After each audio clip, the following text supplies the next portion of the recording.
नारी शक्ती वंदन विधायकाला विरोध करणाऱ्या विरोधी पक्षाच्या भाजप युवा मोर्चातर्फे निषेध. जोरदार घोषणाबाजी करत केला निषेध.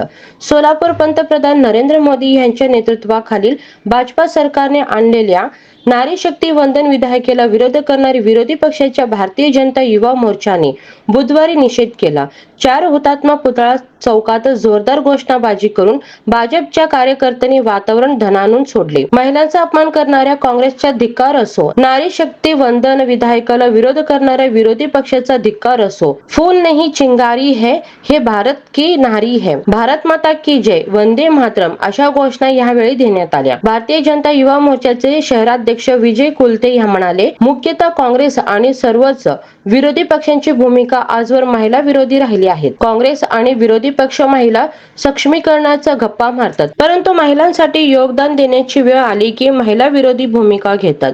हे या प्रकरणातून पुन्हा एकदा सिद्ध झाले आहे. महिलांना आरक्षण मिळवून देणारे विधायकाचा विरोध करणे अत्यंत चुकीचे आहे. आगामी काळात देशातील जनता काँग्रेस आणि विरोधी पक्षांना याची शिक्षा नक्की देईल, असेही भारतीय जनता युवा मोर्चाचे शहराध्यक्ष विजय कुलते या प्रसंगी म्हणाले. यावेळी किरण माशाळकर यांनीही भाषणातून विरोधकांचा निषेध केला. देशाचे पंतप्रधान आदरणीय नरेंद्र मोदी साहेबांनी महिलाच्या सक्षमीकरणासाठी म्हणून एक महिला आरक्षणाचं 33% आरक्षणाचं एक विधेयक आपल्या लोकसभेमध्ये आणलं होतं. आपण नेहमी बघत असतो की काँग्रेस महिला सक्षमीकरणाच्या खूप मोठ्या गप्पा मारत असते, पण या आरक्षणाच्या निमित्ताने काँग्रेसचा हा जो महिला विरोधी चेहरा आहे तो इथं उघड पडलेला आहे.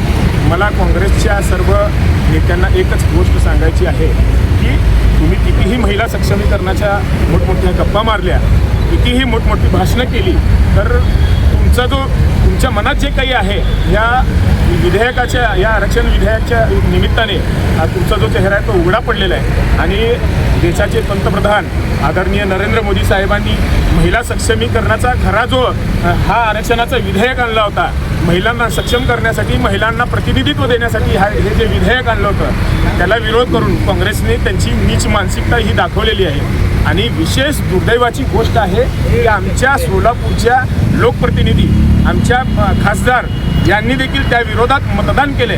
त्या स्वतः एक महिला आहेत, त्यांना समजायला पाहिजे होतं की सोलापूर शहरामध्ये लाखोंच्या संख्येने महिला आहेत, त्या महिलांनी देखील तुम्हाला मतदान केलेलं आहे.